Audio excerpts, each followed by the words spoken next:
Hi, my name is Danny Tapia. In the streets I was known as Dopey. A lot has happened in my 21 years, and to be able to stand here and overlook the city, it's a miracle for me.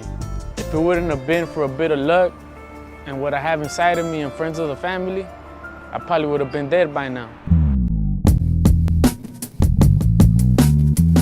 We're on 14th Street in the city of Van Nuys. This is where I grew up. Living in a one-bedroom apartment with 7 brothers and sisters that are older than you, you don't really have that much privacy. My elder brothers, they were really abusive, beating my ass for every little wrong thing that they thought was wrong. It made me feel like I couldn't get anything right. It made me feel, dumb. I went to Irwin Elementary, and I was a good student. I was on the principal's honor roll because school, it was like a way to escape my family.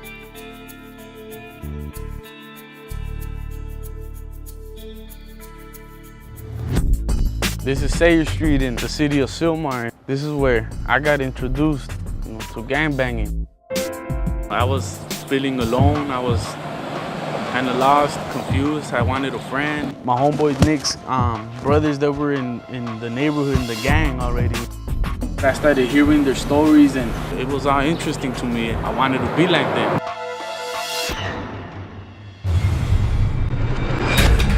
I was 11 years old when I witnessed my first shooting, and this is where I saw in front of my eyes the first person that I've ever seen get shot. And any typical day in this park, you could see kids playing soccer, football, baseball, but not me. At this park, when I was 11 years old, this is where I first got shot at. This blue Oldsmobile came, told us Tunerville, started shooting at us, blah, blah, blah.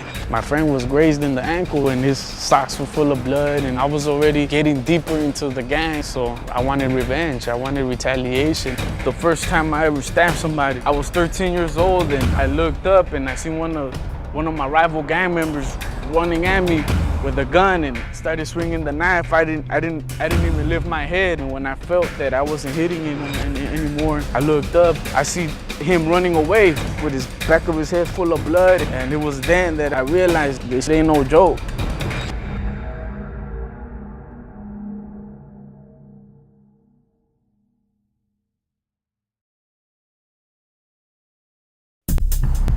This is Sylmar Juvenile Hall.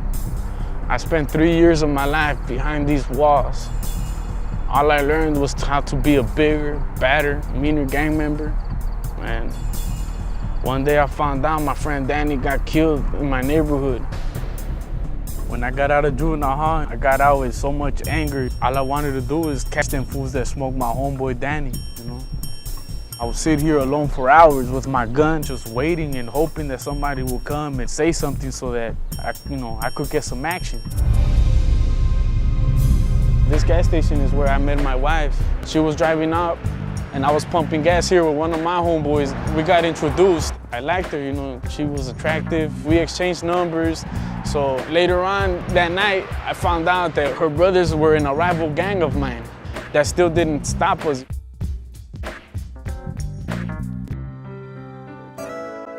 And then one day, my life changed. That's when I met Daisy. And when I looked into her eyes, I knew I had to change. I said, I need to stop this robbing. I need to stop this violence. I need to do it for her.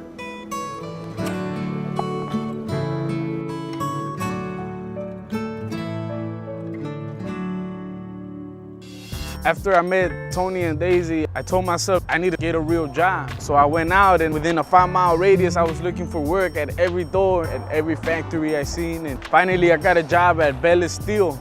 I've been there for 2 years, but still at the beginning, I was still hanging out with my homeboys, going on missions. And, even though I had my family at home, I felt like, they're my family too. So it was a hard decision to make.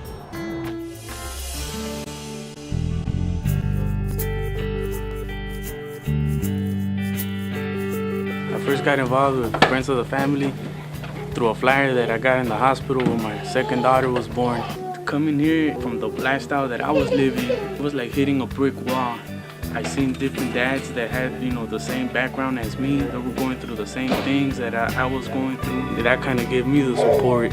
Without friends of the family, I think I would have been in jail, dead, or still living the fast life in the streets.